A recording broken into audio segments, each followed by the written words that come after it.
কালো জাদু, জিন, জাদুটোনা, বদনজর ইত্যাদি বিষয়ে সাম্প্রতিক সময়ে অধিক আলোচনা যেমনিভাবে হচ্ছে, তেমনি মানুষও এইসবের প্রতি দিন দিন করে ঝুঁকে যাচ্ছে। মানুষও এসবের প্রতি দিন করে ঝুঁকে যাচ্ছে। এসবের সাহায্যে একে অপরের ক্ষতি করার চেষ্টা চালাচ্ছে। কেউ আবার ভালোর জন্য করতেছে, কিন্তু ভালোটা মন্দে পরিণত হচ্ছে।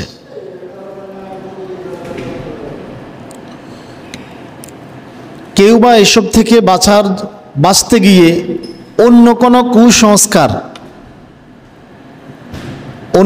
কুসংস্কার অথবা অন্য কোনো জাদুর সম্মুখীন হচ্ছে।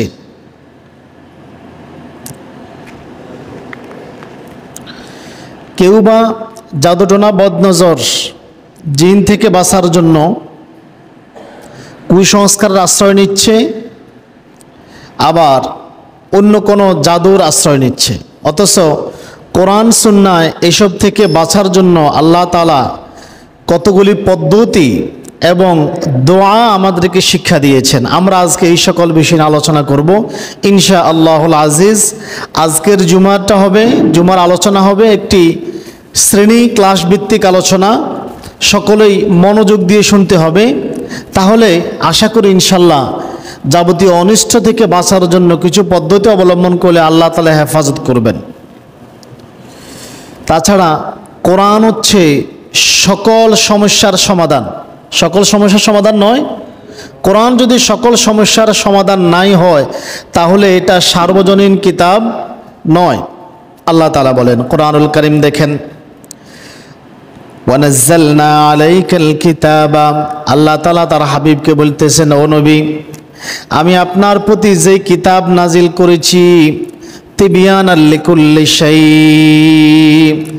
আমি এতে সব কিছুর জ্ঞান, আমি প্রত্যেক বিষয় এতে স্পষ্টভাবে ব্যাখ্যা করে দিয়েছি।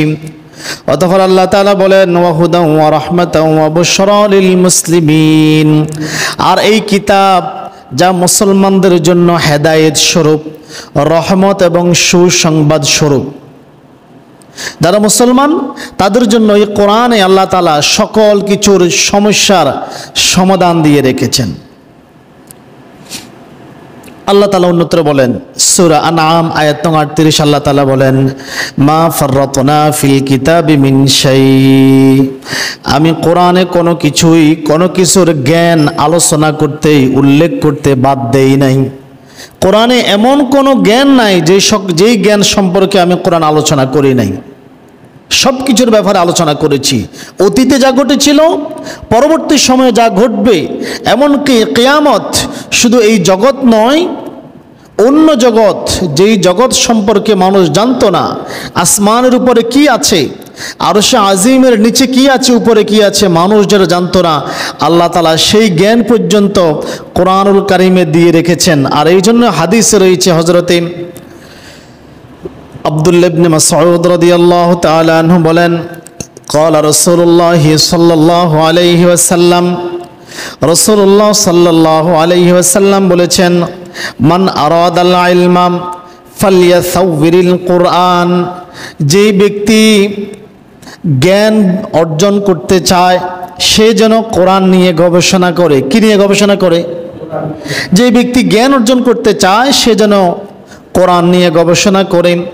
ফাইন্না ফিহি ইলমুল আউয়ালিন ওয়াল আখিরিন, কেননা এই কোরআনে রয়েছে পূর্ববর্তী এবং পরবর্তীদের জ্ঞান বিজ্ঞানের সমাহার।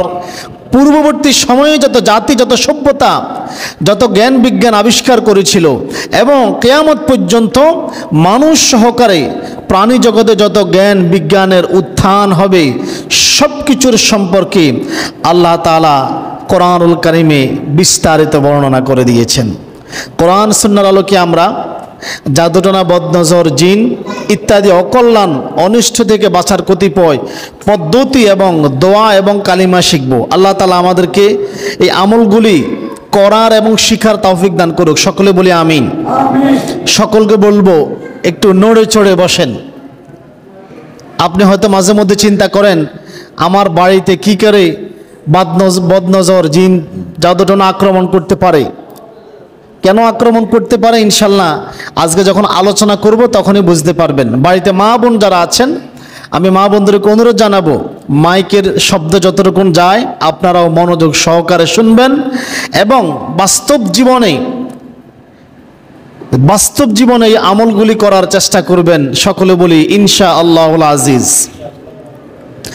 জিন জাদুটোনা বদনজর এবং যাবতীয় অনিষ্ট হতে বাঁচার জন্য কতিপয় কর্ম এবং পাপ কর্মকে বর্জন করতে হবে। এইগুলি বর্জন না করলে আপনি যতই জাঁড়ফুঁক করেন কোনো কাজ হবে না। কথা কি বুঝে আসছে? ডায়াবেটিসের রোগী আপনাকে বলতেছে গরুর গোশত খাবেন না, মিষ্টি খাবেন না। আপনি ইনসুলিনও নিলেন, মিষ্টিও খাইলেন, তো ইনসুলিনের দোষ। এখন ইনসুলিন যদি কাজ না করে, ট্যাবলেট যদি কাজ না করে, এখন কি ট্যাবলেটের দোষ নাকি আপনার দোষ? মিষ্টিও খাওয়া বন্ধ রাখতে হবে, গরুর গোশত খাওয়া বন্ধ রাখতে হবে। যে ডাক্তার যে একটা ইনস্ট্রাকশন আপনাকে দিয়েছে এটা মানতে হবে, তারপরেই ঔষধে কাজ করবে। কিন্তু সেটা না মেনেই যদি ঔষধের দোষ দেন তাহলে হবে না। আসুন কি কি কাজ বর্জন করতে হবে আমরা কোরআন সুন্নাহ থেকে আলোচনা করি।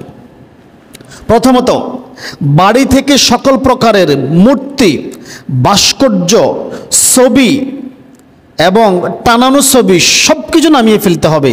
সেটা মানুষের হোক, কোনো প্রাণীর হোক, পশু পাখি মানুষ, আপনার বাপ দাদা 14 গোষ্ঠী যারই হোক, কোনো ছবি বাড়িতে ঝুলিয়ে রাখা যাবে না, কোনো মূর্তি বাড়িতে রাখা যাবে না। অনেকে ছোট ছোট ছোট মূর্তিগুলি ঘরের আলমিরায় শুকিয়েছে সাজিয়ে রাখে, দেখছেন না?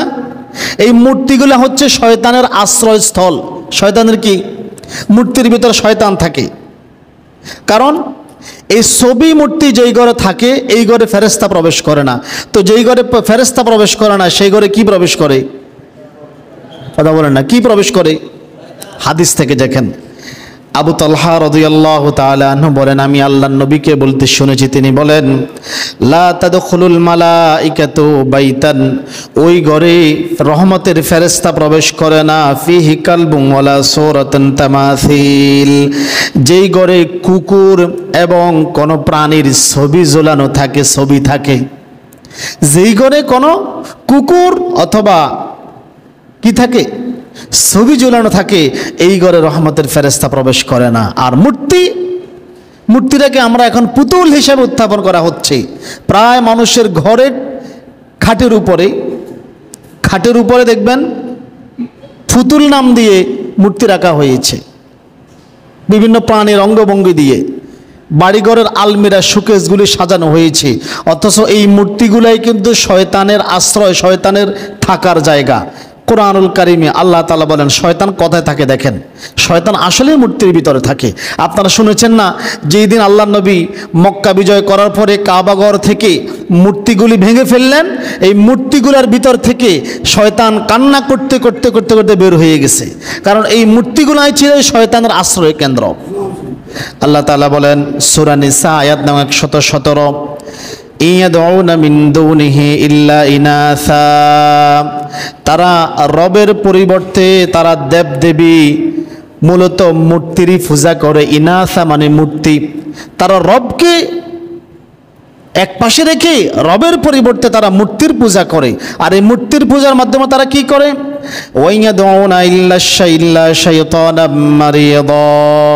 এবং তারা এই মূর্তি পূজার মাধ্যমে বিদ্রোহী শয়তানেরই পূজা করে। নাউজুবিল্লাহ বলবেন না? সেই বিদ্রোহী শয়তানের পূজা করে, তারা মূর্তির পূজা করে। তো হুজুর আমরা তো মূর্তি পূজা করি না। আপনি পূজা করলেন না, ঘরে সাজাই রাখলেন, তার ভিতরে তো শয়তান আশ্রয় নিল। আর শয়তান সেটা জিন, তার সাথে অন্যান্য জিন শয়তানের সাথে যোগাযোগ অবশ্যই রয়েছে। ছবি মূর্তি থাকলে শয়তান থাকবে এবং জাদুটোনা জিন আপনার বাড়িতে, ঘরে, পরিবার পরিজন আক্রমণ করতেই পারে। 2, বাড়িঘর থেকে সর্বপ্রকারের গান বাজনা পরিত্যাগ করতে হবে। কারণ গান বাজনা হচ্ছে শয়তানের সুর। কার সুর? যেই ঘরে গান বাজনা চলবে সেই ঘরে শয়তান, জিন, শয়তান, জাদুটোনা, বদনজর অবশ্যই কাজ করবে।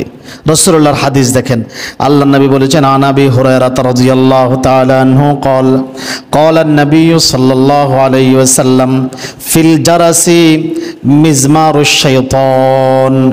ঘন্টা, নুপুর বা বাঁশি হচ্ছে শয়তানের সুর। কার সুর? এইগুলি হচ্ছে শয়তানের সুর। যত বাদ্যযন্ত্র আছে সব বাদ্যযন্ত্রই কি? শয়তানের সুর। সব বাদ্যযন্ত্রই হারাম। আপনার ঘরে বাড়িতে, মোবাইলে, ডেস্কটপে, কম্পিউটারে, ল্যাপটপে, টিভিতে যে গান বাজনা বাজতেছে সবগুলি শয়তানের সুর। আর হারাম কাজ করেছেন মানে, হারাম কাজ যেই ঘরে করা হয় সেই ঘরে অবশ্যই শয়তান থাকবে। কেননা হারাম কাজে শয়তানই তো উৎসাহিত করে। কে উৎসাহিত করে? শয়তান উৎসাহিত করে। গান বাজনা বাড়ি থেকে পরিত্যাগ করতে হবে। 3, শরীয়তের কোনো বিধান অমান্য করা যাবে না। বিশেষ করে মা বোনদেরকে বলি, পর্দার বিধান। মা বোনরা পর্দার বিধান মানে না, আর দেখবেন কিছুদিন পর পরে পাড়াতে, গ্রামে দেখা যায় 2-4টা মহিলাকে জিনে ধরেছে। দেখেছেন না? মহিলাদেরকে বেশি আক্রান্ত করে, কারণ এদের চলাফেরার হিসাব নাই। অপবিত্র অবস্থায়, পর্দাহীন অবস্থায় এরা যত্রতত্র বিচরণ করতেছে। তারা নিজেদেরকে পুরুষের মতো প্রমাণ করতেছে। আর পর্দাহীন অবস্থায় যখন বাইরে যাবে, মানুষের যেমনি করে চোখ পড়ে, জিনেরও তো চোখ পড়ে।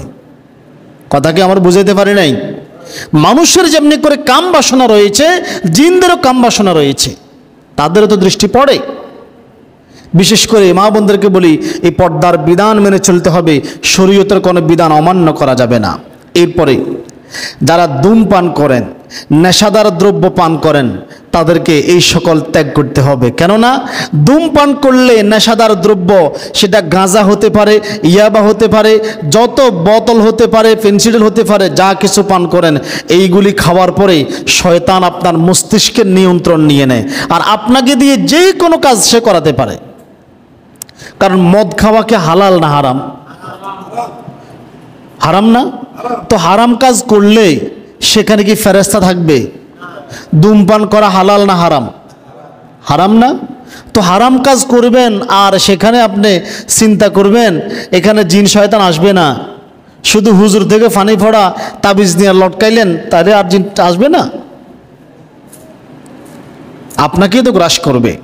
অতঃপর নারী এবং শিশুদেরকে আল্লাহ নবী সাল্লাল্লাহু আলাইহি ওয়াসাল্লাম সন্ধ্যার সময় বাড়ি থেকে বের হতে নিষেধ করেছেন।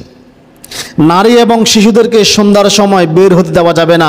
আমরা গত কয়েক জুমা আগে আলোচনা করেছিলাম, আল্লাহ নবী বলেছেন, তোমরা সন্ধ্যার সময় নারী, শিশু এবং গৃহপালিত পশুকে ঘরে বন্দি করে রাখো, কেননা এই সময় জিন শয়তান ছড়িয়ে পড়ে। এই সময় তোমরা ঘরে বন্দি করে রাখবে। এরপরে বিশেষ করে মহিলারা সুগন্ধি ব্যবহার করবেন না, করলে সামান্য কিছু করবেন, এটা স্বামীর জন্য বাড়িতে। বাকি কোনো মহিলা সুগন্ধি ব্যবহার করে বাড়ি থেকে বের হওয়া যাবে না। আর এখন তো মাশাআল্লাহ স্বামী বিদেশ থাকে, ছেলে বিদেশ থাকে, দামে দামে পারফিউমের বোতল ফাটায়, এইখানে মারে ওইখানে মারে, আর এইগুলা মেখে বের হয়, সারাদিন টই টই টই টই করে ঘুরে, বিকালে সন্ধ্যা 7টার সময় বাড়িতে আসে, 9টার সময় 12টার সময় আসে, হুজুর দরজা তাবা কি হয়েছে? অমুকের বউরে তো জিনে ধরছে। তো জিনে আপনাকে ধরবে না কাকে ধরবে? আপনার ওয়াইফকে ধরবে না তো কাকে ধরবে? খবরদার। এরপরে বাড়িতে তাবিজ কবজ ঝুলাই রাখেন। এইগুলি ঝুলানোর মাধ্যমে আরো বেশি করে ধরে, আরো বেশি করে ধরে। একটা মানুষ ওষুধ খায় মানে কি? সে অসুস্থ। আমার কথা কি বুঝাইতে পারি নাই? সে অসুস্থ। তো তাবিজ কবজ ঝুলাই রাখছেন মানে আপনার রোগ না, এটা হিসেবে প্রমাণ করতেছেন। এইগুলোর মাধ্যমে শয়তান আরো সুযোগ গ্রহণ করে। তারপরে হাত পায়ের নখ বড় রাখে, রাখে না? হাত পায়ের নখ বড় করা যাবে না, কেননা এটা শয়তানের একটা সিম্বল। অনেক মহিলারা স্টাইল মনে করে হাত পায়ের নখ বড় করে। হাত পায়ের নখ কি মানুষ বড় রাখতে পারে? মুমিন কোনোদিন এই কাজ করতে পারে? এটা তো শয়তানের কাজ। হাত পায়ের নখ কর্তন করে ফেলতে হবে। এরপরে সন্দেহমূলক কোনো স্থানে একাকী গমন করা যাবে না, বিশেষ করে নারীরা। এই স্থানটা সন্দেহ মনে হচ্ছে, এমন সন্দেহমূলক স্থানে না যাওয়া। রাত্রিবেলায় বাড়ির বাহিরে সুগন্ধি জাতীয় খাবার অথবা ভাজা খাবার খোলা আকাশের নিচে না খাওয়াটাই ভালো। এতে করে জিনের নজরে পড়ার সম্ভাবনা বেশি আছে। এটা ত্যাগ করার চেষ্টা করবেন।